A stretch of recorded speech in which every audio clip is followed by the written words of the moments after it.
What's up, everyone? Welcome to Killer Knives. I have a disassembly of a Grivory AD20 today. My typical disassembly unit is an iFixit from Amazon, free spinning in your hand. I have a couple of Torx. I think it's a T8 and a T6. Not really sure. I'll double check before I put them in. A couple of Q-tips, some rubbing alcohol, and paper towel cut up, blue Loctite, Kershaw knife oil. I use this just because I'm not really biased. I haven't really tried anything. I got some nano oil coming soon. Try that out. Maybe that's better. This works good. And we're gonna use a little bit of some Chris Reeve knives, grease, fluorinated. Oh, sick. So my second AD20, I got a Grivory 20 CV version. I'm gonna do a review. So there's a couple issues just right off the bat that I wanted to touch base on, which was just like some squeaking.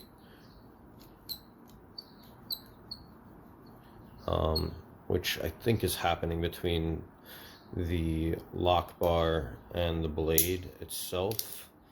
And I think this is running on washers and not bearings like the custom that I did have. I sold my custom, which is a huge disappointment to me. One of my biggest mistakes in this world. But I am happy to have this version, machine ground version. I don't really think they're comparable, but we'll get into that in the full review itself. We're just going to take this apart, see what's going on in there. Alright, I think that's the T8. Let's see what this says. That's a T10 is the pivot screw. T8 is the rest of the mounting screws. So we'll take that out. Very little resistance there. Looks like no Loctite on it. Same here. Very nice. Let's just say, as far as what I regard highly, this knife is very high up there. I just remember the differences and see the differences between this and the custom, and makes me wish I never sold my custom. The custom is far superior to this knife. Alright, like I said, iFixit, beautiful tool. Comes with a plethora of bits. I think it's about 30 bucks on Amazon. So you can see. It also has like a flexible bit driver also. You can see, like 30 bucks, pretty good deal. Let's see how we can remove this. Very simply. Very, very simply. I don't think we need to fully disassemble both sides. So let's see what we can take out. Titanium partial backspacer.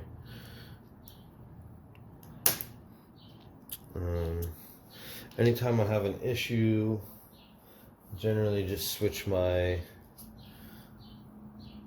bit driver to like a flathead screwdriver or something. Generally won't damage it. If you feel like you're damaging something, then you can stop, but I never feel like I'm damaging anything. So let's take this off. It's pretty tough to get off, to be honest.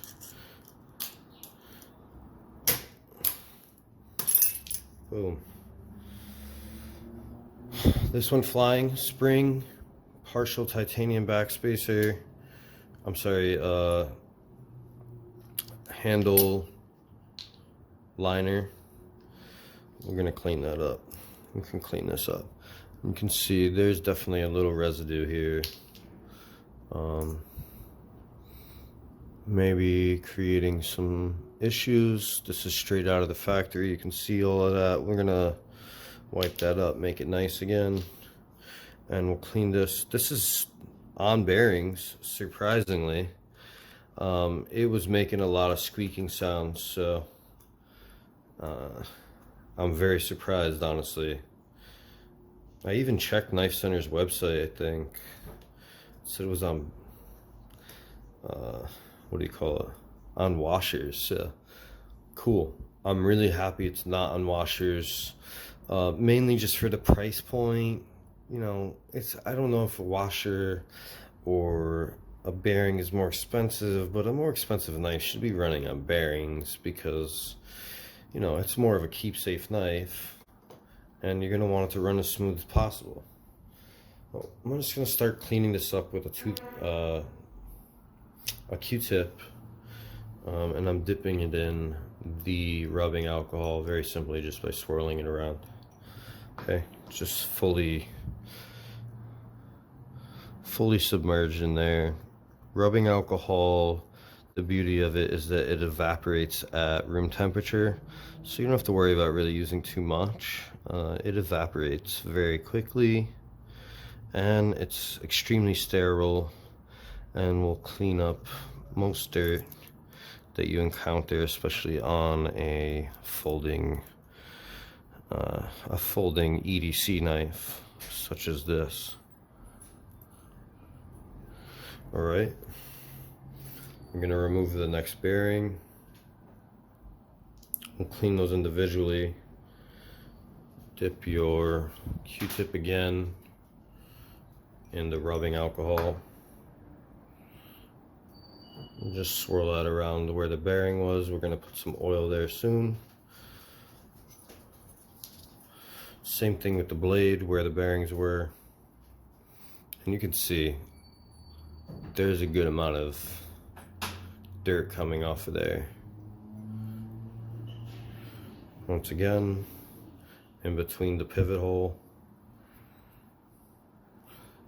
A lot of factory metallurgy left over there.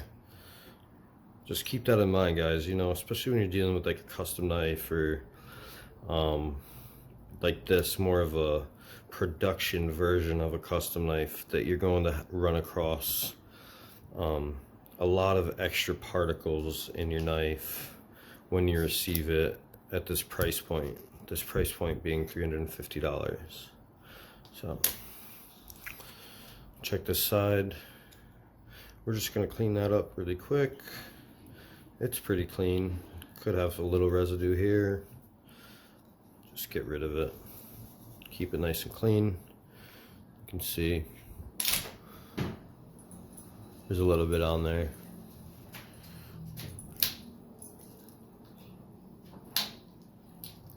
We're going to clean the insert here. Get that nice and cleaned up, and then we're going to clean the actual lock bar itself and the bearings. So let's see how much we get off of here. It's a lot. So sometimes some of that powdered residue will create friction, and you want to get rid of that friction so your knife can run as smooth as possible. And this backspacer, as far as I know, is still made out of 17pH stainless steel, which they use in aircraft. So super cool, super nice. Get it nice and clean. So all of that came off of just the lock bar itself. We're gonna drop these bearings actually straight into the alcohol, just kind of swish them around, and then we'll pull them out and put them on a paper towel. All right, now the alcohol will dehydrate naturally. This will just speed up the process.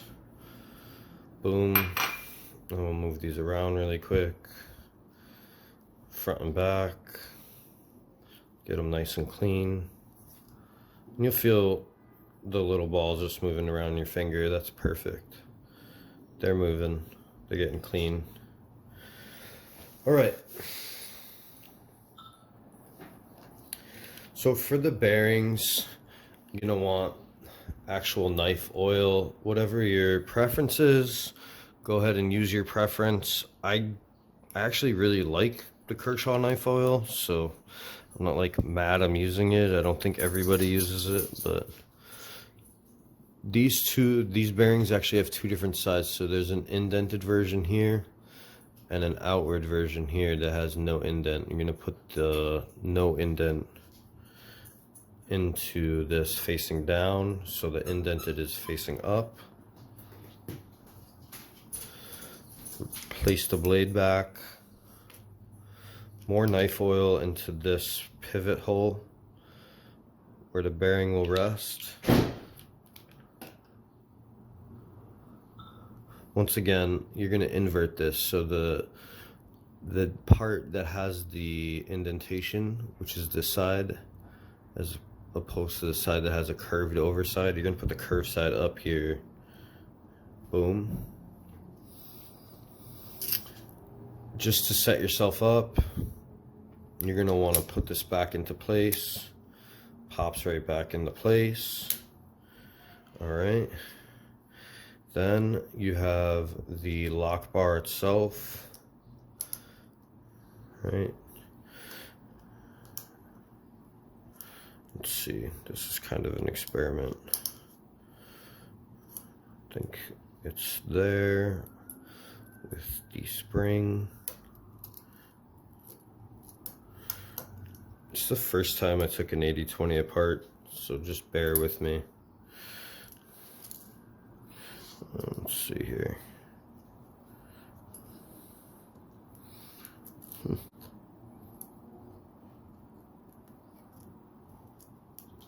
Very interesting.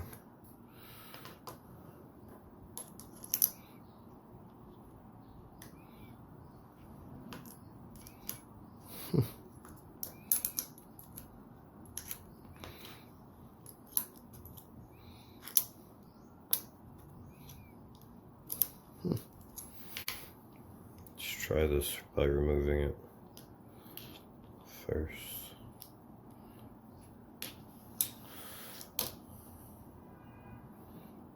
There's that. This needs to go there. Oh, it's upside down, that's why. Okay. Let's get the spring in there.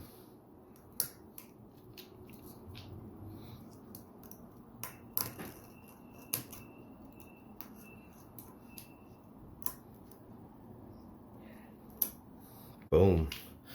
Got it in there. Sorry for the difficulty there. That was a lot harder than I wanted it to be, for sure. But we do have the loop, and we do have this placed perfectly back together. We do have the handle with the insert in place. We're going to place this back on top. We're going to get it back together. And I think it's going to be a lot better. It had a lot of factory residue left, just to say the least. So we're gonna get this back in working order. Three screws in the back. We're gonna use a little Loctite there. So we'll take this, we'll fold it over. Little Loctite there. It's blue Loctite. Don't use red Loctite unless you never want to take your knife apart again, which probably won't be the case unless you don't plan on ever exposing it to nature, which is probably impossible. Blue Loctite works good. Use the iFixit. The screw goes back. A little bit more Loctite on just the tip here. Back into place.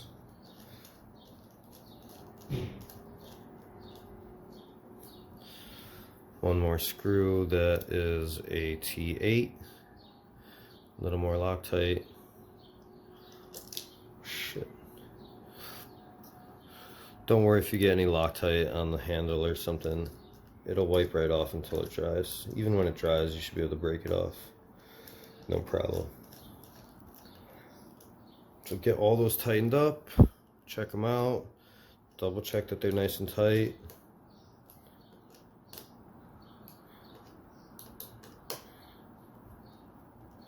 It's very interesting because they're kind of free spinning. But I think once they're tight, they're tight. You know, there's no reason to like extra tighten them. I haven't noticed any issues there. I forgot to put the clip back on, so we'll have to readjust there. But we'll put the pivot in with the Loctite.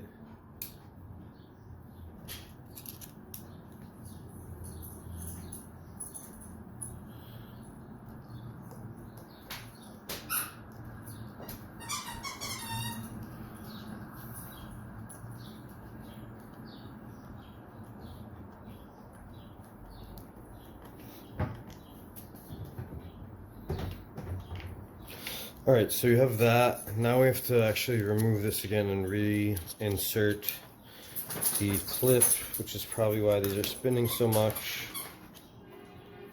Sorry for all the noise. My dog is chewing his toy. He's just a puppy.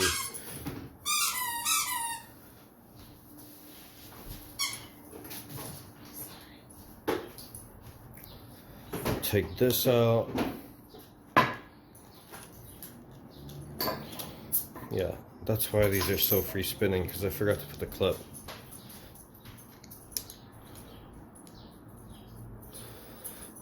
Just get this back in there. Should tighten up good. We'll add a little more Loctite just in case.